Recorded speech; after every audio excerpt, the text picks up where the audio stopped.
এত বড় একটা সিদ্ধান্ত নিল শামসু, অথচ আমাকে একটা বারের জন্য বললো না।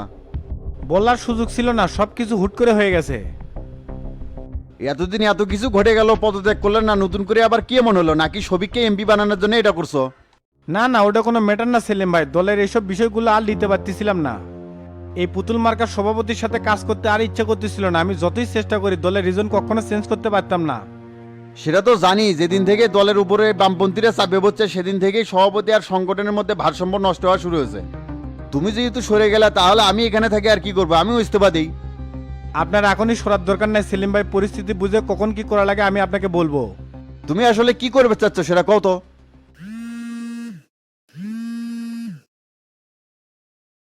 হ্যালো গুরু, বলেন।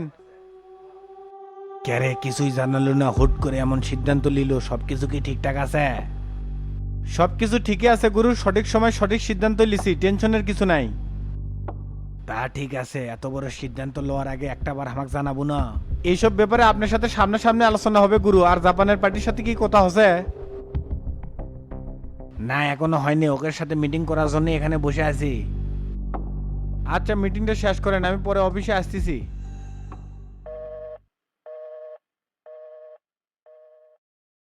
লিডার আসসালামু আলাইকুম, আপনি এখানে? ওয়ালাইকুম আসসালাম সেলিম, না এসে তো আর কোনো উপায় দেখিচ্ছি না। তো দাঁড়িয়ে আছেন কেন? বসেন। তা শামসু, এটা তুমি কি করলে? পদত্যাগ করছো কেন? আমি এটাই ভালো মনে করছি লিডার, সঠিক সময় সঠিক সিদ্ধান্তটাই লিছি। আর আপনার জন্য তো সুবিধা হলো, আমার জন্য আর আলগা পেরা লওয়া লাগবে না। আর আপনার পাশে অনেক ভেড়ান ভেড়ান নেতাকর্মীরা আছে, তাকে নিয়ে আপনি দলটা সঠিকভাবে পরিচালনা করেন। দেখছো সেলিম, শামসু কেমন করে কথা বলে, তুমি কি এটা জানতা না? না লিডার, আমিও তো কেবল শুনেছি, এই জন্য তো শামসুর সাথে কথা বলতে যাচ্ছি। শামসু, রাজনীতিতে মান অভিমান থাকবেই, তাই বলে পদত্যাগ সমাধান নয়। আর তোমার জন্য পেরা নিব না তো কার জন্য নিব? তুমি পদত্যাগ উইথড্র করো। সেটা আর সম্ভব না লিডার, আমি আর এমন রাজনীতি করতে চাচ্ছি না। আপনি আপনার মতন করে সরকার আর দল পরিচালনা করেন, আমি সবকিছু থেকে অব্যাহতি নিচ্ছি। সেটা কেমনে সম্ভব? শামসু প্রধান সেনাপতিকে ছাড়া আমি রাজ্য কেমনে চালাবো? সেলিম, তুমি কিছু বলতেছো না কেন? আমার এখানে বলার আর কিছু নাই লিডার, কারো সিদ্ধান্তকে তো আমি পরিবর্তন করতে পারবো না। আপনি জনতা পার্টির হেডাম নেতাদের দিয়ে দল চালান, এতদিন তো আমাকে দেখলেনি, এখন তাদের উপর দায়িত্ব ছেড়ে দেন। তাহলেই বুঝতে পারবেন নি যে আমি ঠিক না ভুল ছিলাম। আমি রানিং সেক্রেটারি হয়ে তোপাল আমার ওপর দিয়ে কোথায় কয়ে সবিকে কি এমপি বানালো, আর আপনি তাকে সায় দিলেন। আমি অত কিছু শুনতে চাচ্ছি না শামসু, তুমি দলে ফিরে আসো, কাকে কি করবো না করবো সেটা পরে দেখা যাবে। সরি লিডার, অনেক দেরি হয়ে গেছে, এখন আমি এসব থেকে একটু রিল্যাক্সে থাকতে চাচ্ছি। আপনার কথা আমি রাখতে পারতেছি না, এই জন্য আমি দুঃখিত। ঠিক আছে, তবে একটা কথা মাথায় রাখবা, তোমার জন্য জনতা পার্টির দরজা সবসময় খোলা থাকবে। আমি তাহলে উঠলাম শামসু। সেলিম, তুমি আমার সাথে যাবা নাকি? আপনি যান লিডার, আমি পরে আসতেছি। আচ্ছা ঠিক আছে। সেলিম ভাই, আপনি না হয় চলে যান, এখানে থাকে আর কি করবেন? দেখো শামসু, সুখে দুঃখে সবসময় তোমার সাথেই ছিলাম এবং সারা জীবনই থাকবো। আসলে তুমি কি করতে চাচ্ছ সেটা বলো তো। আমি জনতা পার্টির যে জন্য এন্ট্রি ছিলাম সেটা আমি করতে পারিনি। আমি তো ভাবছিলাম জনতা পার্টি জনগণের দল, কিন্তু এখন তো সেটা মনে হচ্ছে না। এরা তলে তলে বৈদেশিক লেসপেন্সারিতে ব্যস্ত আছে। গত 55 বছরে এই দেশকে কোনো রাজনৈতিক দল অর্থনৈতিক মুক্তি দেয়নি সেলিম ভাই। যে যেমন করে পাইছে তেমন করে লুটে পুটে খায় শেষ করছে। যার কারণে দেশ উন্নতির চাইতে দুর্নীতিগ্রস্ত আর ভুগনল হয়ে গেছে। তাই বাংলাদেশে আমি নতুন একটা দল গঠন করতে চাই, যে দল সাধারণ মানুষের কথা বলবে, তাদের স্বার্থ সুরক্ষায় নিরঙ্কুশভাবে পাহারা দিবে, আর নিজ দেশের স্বার্থে ব্যাঘাত ঘটে অন্য দেশের দালালি করবি না। দারুণ সিদ্ধান্ত নিয়েছো শামসু, এটা তো তোমাকে অনেকদিন আগে থেকে বলে আসতেছি। তাহলে আমি জনতা পার্টিতে থেকে আর কি করব? পদত্যাগ করে তোমার সাথে এসে যোগ দেই। আপনার এখনই পদত্যাগ করার দরকার নাই, সামনে অনেক কাজ বাকি আছে। তাই কখন কি করতে হবে না হবে সেটা আমি আপনাকে পরে জানাবো। ঠিক আছে শামসু, বুঝতে পারছি, তাহলে আমি এখন চলে গেলাম, সন্ধ্যেবেলা দেখা হবে। আচ্ছা ঠিক আছে, জান সেলিম ভাই, আর এইসব প্ল্যান কারোর সাথে শেয়ার করেন না। ঠিক আছে।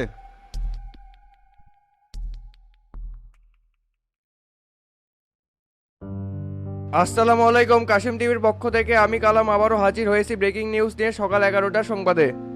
জনতা পার্টির সাধারণ সম্পাদক ও জনপ্রশাসন মন্ত্রী কোবা শামসু গতকাল রাতে পদত্যাগ করেছে। তিনি কেন পদত্যাগ করেছেন সেটা এখনও আমরা জানতে পারিনি। ধারণা করা হচ্ছে দলের অন্তর্কলহ এর মূল কারণ হতে পারে। তবে কোবা শামসুর এখনও কোনো বক্তব্য পাওয়া যায়নি। আমাদের স্টাফ রিপোর্টার দিলীপ কুমার অবস্থান করছে কোবা শামসুর বাড়ির সামনে, আমরা সরাসরি তার কাছে চলে যাব। হ্যাঁ দিলীপ, আপনি কি আমার কথা শুনতে পারিচ্ছেন? জি শুনতে পাচ্ছি কালাম। পরিস্থিতি পর্যবেক্ষণ করে আপনি কি বুঝতে পারলেন জনাব কোবা শামসু কেন পদত্যাগ করলো? কেন করছে সেটা এখনো জানা যায়নি, কিন্তু এখানে স্বয়ং প্রধানমন্ত্রী ও স্বরাষ্ট্রমন্ত্রীও আছিল। দীর্ঘক্ষণ তাদের মধ্যে আলোচনা হচ্ছে, যতটুকু জানতে পারছি শামসু তার সিদ্ধান্তে অটল আছে। এছাড়া এখনো আমাদের কাছে আর কোনো তথ্য নাই কালাম। আপনি কি জনাব কোবা শামসুর সাথে কথা বলতে পারছিলেন? না, এখনো তার সঙ্গে কথা হয়নি। আমরা অনেক সাংবাদিক এখানে অপেক্ষা করতেছি তার বক্তব্য নেওয়ার জন্যে। ঠিক আছে, ধন্যবাদ দিলীপ আপনাকে। এইদিকে কোবা শামসুর পদত্যাগের প্রতিবাদে দেশের বিভিন্ন জায়গায় জনগণ ভাঙচুর ও রাস্তা অবরোধ করেছে। সাধারণ জনগণ বলতেছে শামসুর বিরুদ্ধে ষড়যন্ত্র করে তাকে বাধ্য করা হয়েছে পদত্যাগ করার জন্য। দেশের রাজনৈতিক বিশেষজ্ঞরা বলতেছে শামসুর জনতা পার্টি থেকে সরে যাওয়া এটা রাজনৈতিক অশনির সংকেত। এই ছিল সকাল 11টার সংবাদ। আবারও বিস্তারিত সংবাদ নিয়ে ফিরে আসবো, ততক্ষণ কাশেম টিভির সাথেই থাকবেন।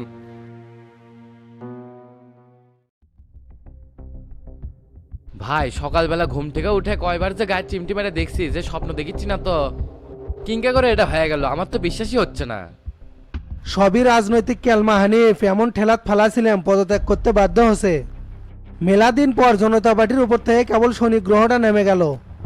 এই জন্যই তো আপনি সবার রাজনৈতিক গুরু, এটার জন্য আবার সভাপতি হাটফেল করছে নাকি খোঁজ নিয়ে দেখছিলেন?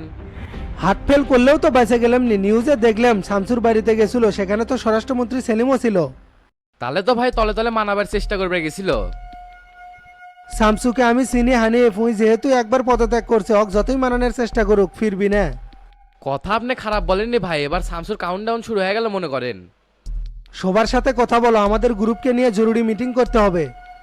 এই সুযোগে যদি পার্টির সবকিছু দখলে নিতে না পারি পরে কিন্তু সম্ভব হবে না। ঠিক আছেন ভাই, সভাপতি সেক্রেটারি পদ নিয়ে কোনো কাহিনী করার আগে সেটা দখল করা লাগবে। তুমি খালি সেক্রেটারি পদ নিয়ে পড়ে আসো হানিফ, আমি তো জনতা পার্টির কর্তৃত্ব কেড়ে নেওয়ার আশায় আছি। হোয়াটসঅ্যাপ গ্রুপে মেসেজ করো সবাই যাতে সন্ধ্যায় আমার গুলশান অফিসে চলে আসে। আচ্ছা ভাই, আমি গ্রুপে মেসেজ করে দিচ্ছি। তো এখন কি সভাপতির সাথে দেখা করবে যাবেন নাকি? হ্যাঁ সেটা তো করতেই হবে, নাটকের কোন স্ক্রিপ্ট চলতেছে সেটা তো সরাসরি না যেয়ে দেখলে হবে না। এখন ওঠো, রওনা দেয়া হোক। আচ্ছা ভাই চলেন।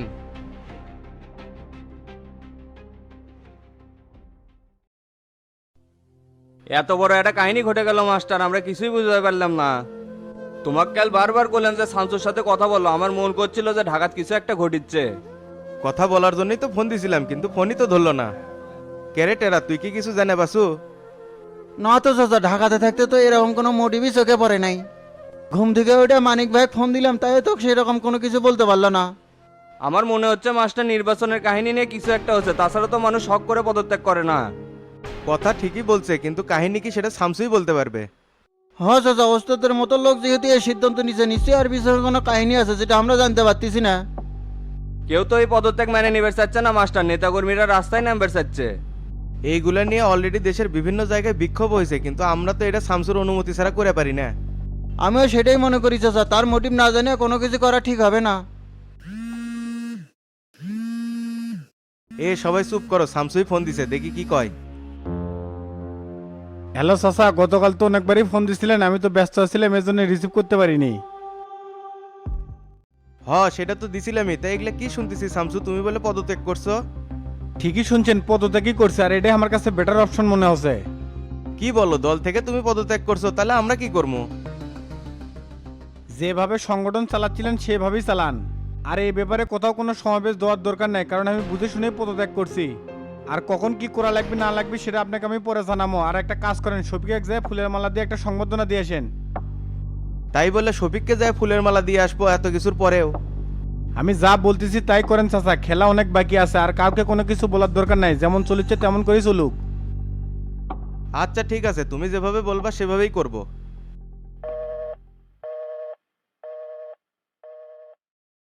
শামসু কি করলো মাস্টার? না তেমন কিছু তো করলো না, পদত্যাগ নিয়ে টেনশন করবার মানা করলো।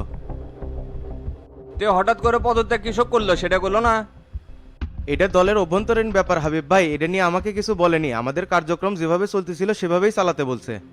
আর শেষে যেটা করলো, শফিককে যাই একটা ফুলের মালা দিয়ে আসতে বলছে। বাহ, এত কিছুর পরেও বড় ক্রিমিনাল এক ফুলের মালা দিয়ে আসা লাগবে, আমি তো কিছুই বুঝিচ্ছি না। এটা রাজনীতি হাবিব ভাই, অভিমান করলে হবি না, সবার সাথে উপরে উপরে মিলিয়ে থাকা লাগবি। এ টেরা, এই গোল্লা কুন্টি রে। ওই তো চাচা মেলা রাত করে বাসাত ফিরছে, এখনো ঘুম থেকে উঠি নেই। আচ্ছা ঠিক আছে, অকার ডাকার দরকার নাই, তুই যা গাড়ি বের করে বের হবো। আচ্ছা ঠিক আছে, বের করতেছি।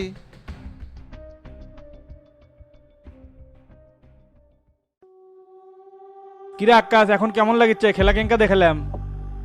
একেবারে সেই খেলা দেখাচ্ছেন চাচা, এবার যে রিস্ক নিয়ে নির্বাচন করছি ধরা খেলা তো একেবারে খবর হয়ে গেল নি। তুই বান্দর হলেও তোর মাথায় ভালো বুদ্ধি আছে, যে শখ দিয়েছিলাম সেই অনুযায়ী কাজ করে ফেলাছু।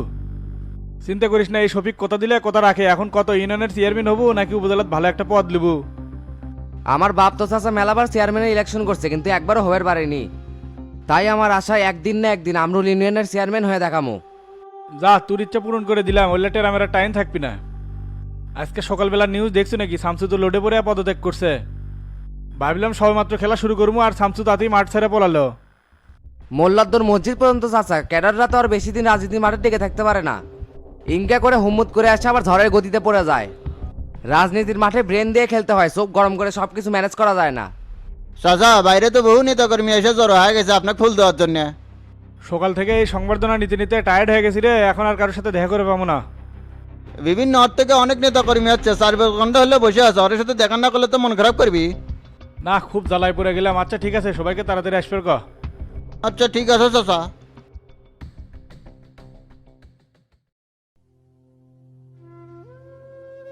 হ্যাঁ রে তোতা ভাই, শরীরের অবস্থা কি করে ফেলে দিছেন? অঙ্কা খুশখুশ না করে ঝেড়ে কাছে তো মন্টু কি অবস্থা সেই কথা ক।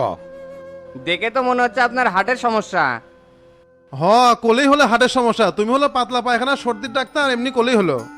তুই তো দেখে আমাকে দামি দিবার চাচ্ছ না রে ডন। চিকিৎসা করতে করতে সিমটম দেখলে বুঝতে পারি যে কার কি অসুখ হচ্ছে। কে তোতা ভাই, ব্যথাটা বুকের কোন পাশে হচ্ছে? বুকের বাম পাশে হালকা না ব্যথা হচ্ছে আর মাথাও খুব ঘুরিচ্ছে। আচ্ছা, শ্বাস নিতে কি খুব কষ্ট হচ্ছে বা শরীর দুর্বল লাগিচ্ছে? এগুলোই তো হচ্ছে, আর অতিরিক্ত ঘেমে যাচ্ছি। ওই যে করলাম না, প্রাথমিক হার্ট অ্যাটাকের লক্ষণ। মন্টু ভাই, আজারে কথা কয় আরো চাপ বেড়ে দিও না তো। সুস্থ সবল একজন মানুষের খারার উপর হাড়ের রুগী বানিয়ে দিলে। না রে ডন, মন্টুর কথা ঠিকই আছে, আমার এরকমই সমস্যা হচ্ছে। আপনি চুপ থাকেন তো ভাই, পরীক্ষা নিরীক্ষা না করে মিশে একটা কোলেই হবে। তোর যদি এতই অবিশ্বাস হয় রে ডন, বড় কোনো হাসপাতালে নিয়ে যায় ইসিজি করে নিয়ে আয়, তাহলেই বুঝতে পারবো নি আসল কাহিনী কি। শোনেন তোতা ভাই, এটা প্রাথমিক অবস্থা মনে হচ্ছে, টেনশনের কিছু নাই। তবে আপনাকে এখন কিছু নিয়ম কানুন ফলো করে চলতে হবে। যেমন মাথায় কোনো চাপ নেওয়া যাবে না এবং কোনো বিষয়ে উত্তেজিত হওয়া যাবে না। আর বিশেষ করে শফিকের কাছে হারে যে বাসটা খাইছেন এটা তাড়াতাড়ি ভুলে যাওয়া লাগবে। কেরে মন্টু, পরামর্শ দিলু না টিটকারি মারলু? ইস ভাই, টিটকারি মারমু কে, সত্যি সত্যিই করলাম। মানুষ তো ভোটে হারে গেলেই বেন্নে আর অসুস্থ হয়ে যায়। তোমার এত জ্ঞান দেওয়া লাগিচ্ছে না, আপাতত ভাই করে ঘুমের ওষুধ দাও তো, ঘুম কম হচ্ছে। তে গতকাল যে দিলাম রে ডন, ওগুলো কি করছো? কালকে অল্লি সব খেয়ে ফেল দিছে, তাও কাম হচ্ছে না। তুমি আবার 2 নাম্বার ওষুধ দিছো নাকি? এতগুলো ওষুধকে তাও ঘুম ধরে নাই। হায় রে তোতা ভাই, এতগুলো ঘুমের ওষুধ খায় ফেলাছেন, আপনি যে হার্ট অ্যাটাক করেননি এটাই তো ভাগ্যের ব্যাপার। মন্টু, অত ঘুমের ওষুধ না দিয়ে আমার তো টেনশন কম হয়, সেই ওষুধ দে। ভাই ওই ওষুধটা আমার কাছে নাই, এটা নেওয়ার জন্য সদরে যাওয়া লাগবে। ওষুধ নাই কিছু নাই, মিসেই চেম্বার দিয়ে বসে আছে। ভাই চলেন, মিসেই এটি অযথা সময় নষ্ট না করে ডাক্তার নজরুলের কাছে যাই। হাতের কাছে পাইছে তো এই জন্য গুণীজনের কদর দিলু না, ওই নজরুলের কাছে যা, দেখে একই কথাই কবি। মন্টু, তুই ঠিক আছো, আমি তো রুগী, তোর কথাগুলো আমি ঠিকঠাক বুঝে পারিচ্ছি। যেহেতু তোর কাছে ওষুধ নাই এই জন্য ট্রিটমেন্টটা নিয়ে পারলাম না, কিছু মনে করিস না। ডনে, মন্টুক 500 টাকা ভিজিট দে। এই লোক পাগলা হচ্ছে নাকি? যাই 200 টাকা পাওয়ার যোগ্য না, তাকে 500 টাকা দিবে চাচ্ছে। কে রে, আমাকে খুশুস করছি কি জন্য? তাড়াতাড়ি দিয়ে পারিস না?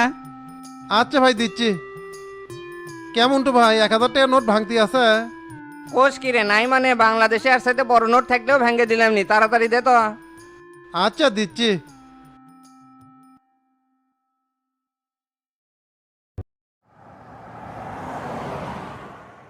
ভাই আমরা কি এখন নজরুল ডাক্তারের কাছে যাবো? হরে ডন, ওটি যাওয়া লাগবি, মন্টুর কথা ফেলে দেওয়ার নয়, আমার ওই রকমই মনে হচ্ছে। দূর ভাই, মিসে বলে আজারা টেনশন করে দুর্বল হয়ে পড়েন না তো। পরীক্ষা নিরীক্ষা না করে মিসেই কয়ে দিলে হাড়ের সমস্যা, আর আপনি বিশ্বাস করে নিলেন। ওই রকম ব্যথা তো মানুষের পেটে গ্যাস হলেও হয়। আচ্ছা দেখি না, যা একটা ইসিজি করি তাহলেই বলা যাবি নি। কেরে ডন, আকাশের সাথে কি তোর কথা হছিল? কেমনে হবি ভাই, ওই তো কাল থেকে আমার ফোনই ধরছে না। আপনি কছিলাম না ভাই, এই শালার মধ্যে ভেজাল আছে, এই হলে 2 মুখে সাপ। আমাকে টেকা খেয়ে তলে তলে শফিকের কাজ করছে, এই মাদারিকে একটু উচিত শিক্ষা দেওয়াই লাগবে। চিন্তা করিস না, খালি একটু স্বাভাবিক হবার দে না, এক এক শালাক লোক কামো তো তার টাকাও খাবি, বেইমানি করবি, অত সহজ না।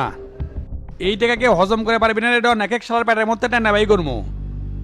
আর ফজলু কি তোকে ফোন দেয়া নাই? হ্যাঁ ফজলু ভাই ফোন দিয়ে আপনি খবর নিল, ওই বাড়িতে আছে, সন্ধ্যার সময় আসবে আছে। ফজলু ঠিকই আছে, ওর কেন্দ্রে যেহেতু আমরা পাস করছি ওই 2 নাম্বারই করে নাই।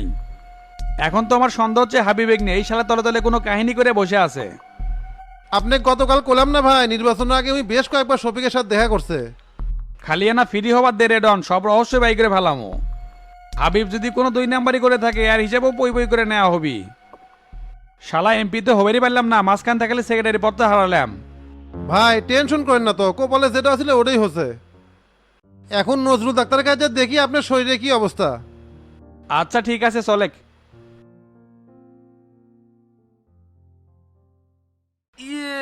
শরীরটা একবারে ম্যাচ ম্যাচ করিচ্ছে রে, কেল্লাতে মনে হয় বেশি খাওয়া হয়ে গেছিল। ভাই আপনি কেমন গা উঠলেন? এদিক তো মেলা কিছু ঘটে গেছে। ক্যারে মিজান, মেলা কিছু ঘটে গেছে মানে? সবিকে বাদ দেবো তো এমপি হচ্ছে নাকি? না ভাই সেটা কেমনে অমি শামসু ভাই নাকি দল থেকে পদত্যাগ করছে, সেই জন্য তো সারা দেশে হুলস্থুল কাণ্ড হয়ে গেছে। কোষ কি রে মিজান, তে চাচারা গুটি? হাবিব ভাই টেনা ভাই সহ একটু আগেই বের হয়ে গেল। তারা তো ইংল্যান্ডে খুব টেনশন করিচ্ছে, কি যে হয়ে গেল ভাই। সেটাই তো হলো রে মিজান, কুত থেকে যে কি হলো সেটাই তো বুঝতে পারিচ্ছি না। তে ময়ূরিক যে দেখে পারিচ্ছি না, উই গুনটি গেল? ময়ূরিক মামির কথা আর কেন না, একটু আগেই দেখলাম রান্না করে এটা মানি দিচ্ছে ওটা মানি দিচ্ছে, সে রেগে আছে। কোষ কি রে, ময়ূর ইনকে রাগারাগি করিচ্ছে কি জন্যে? কে গতকাল রাতের কোনো কথাই আপনার মনে নাই ভাই? গতকাল রাতের কথা? ক্যারে মিজান, আমি কি ময়ূরীর সাথে খারাপ ব্যবহার করছি নাকি? খালি তো খারাপ ব্যবহার না ভাই, আপনি তো ভাবির গায়ে হাতও তুলছেন। ভাবি খালি আপনি ছোট কর্মী না দেখে চাচা কিছু কয়নি, না হলে আপনার খবর আসিল। এ রে, তাহলে তো এটা ভুলি হয়ে গেছে রে মিজান, ময়ূরীর কাছে এখন ক্ষমা চাওয়া লাগবি। হ ভাই সেটাই, এখন বাড়িতে কেউ নাই, সোজা যে ভাবির পায়েত পড়েন, ক্ষমা করলেও করতে পারে। আচ্ছা কি করা লাগে আমি করিচ্ছি। ক্যারে বাড়ির কি স্যালাইন আছে? না তো ভাই বাড়ির তো স্যালাইন নাই। তাহলে তুই একটা কাজ কর, আয়নালের দোকান থেকে 5টা স্যালাইন নিয়ে আই। আচ্ছা ঠিক আছে ভাই, যাচ্ছে। আমার হচ্ছে দুনিয়ার জ্বালা, আজ যদি বাপ মায়ের পছন্দে বিয়ে করলাম নি এত দুদিন দেখা লাগে। তাই তো মানুষ কছিল প্রেম করে বিয়ে করা হয় না, তাহলে কপালের শান্তি থাকে না। আমি যে কোন ভুলে তাই মদখোরের কপালে দেশে পড়লাম, কিছুই বুঝিচ্ছি না। ময়ূরী সোনা পাখি রান্না হচ্ছে? রান্না করে খা তুই, কাল রাতে যে হলে ছাইপাস খাই আসছিল, খারাই হজম হয়ে গেছে। দূর বাদ দাও তো, তুমি এগুলো নিয়ে মিশে মাইন্ড করিচ্ছ কি জন্য? মাঝে মাঝে মানুষ তেলে খাই। এ একদম কথা ঘুরাবে না, গত রাতে যে আমাকে মারছো আমি কিন্তু একদম ভুলিনি। তোমার কপাল ভালো, এখনো চাচা কইনি, শুনলে তোমার হাড় হুড্ডি সব ঘুরে করলিনি। ও ময়ূরী, ইনকে রাগ করো না তো, কালকে রাতে একটু খাসিলাম দেখে এরকম উল্টাপাল্টা কাজ করে ফেলাছি। অত তেল মেরে লাভ নেই, আমি যে কোন ভুলে তাই মদখোরের কপালে এসে পড়ছিলাম, এখনই বাপের বাড়ি চলে যামু। আচ্ছা আপাতত তুমি আমাকে ক্ষমা করে দাও, এরপর থেকে তুমি যা কবে আমি তাই শুনবো। এই সুযোগে আইফোনটা হাতে লিমু, তাইলে যা কমো তাই শুনবে তো। হ কথা দিলাম, যা কবে তাই শুনবো। এখন থেকে তোমার আইফোন আমি ব্যবহার করবো আর আমার ফোন তুমি ব্যবহার করবে। ওরে শালির বেটি, জায়গা মতো হাত দিছে রে। না এই মুহূর্তে কথা না শুনলে ঝামেলা হয়ে পারে, আপাতত দিয়ে দিই, পরে নিয়ে নেবনি। ও তুমি আইফোন নিবে, এটা কোনো কথা হলো? আমার সব কিছু তো তোমার ইতে নিয়ে নাও। আচ্ছা কথা কিন্তু এটাই থাকলো, আমি কিন্তু পরে আর ফেরত দিব না। আচ্ছা ঠিক আছে, এখন থেকে তুমি এটা ব্যবহার করো। এখন খাবার দাও তো, খুব খিদে লাগছে। আচ্ছা তুমি ফ্রেশ ট্রেশ হয়ে টেবিলে বসো, খাবার দিচ্ছি।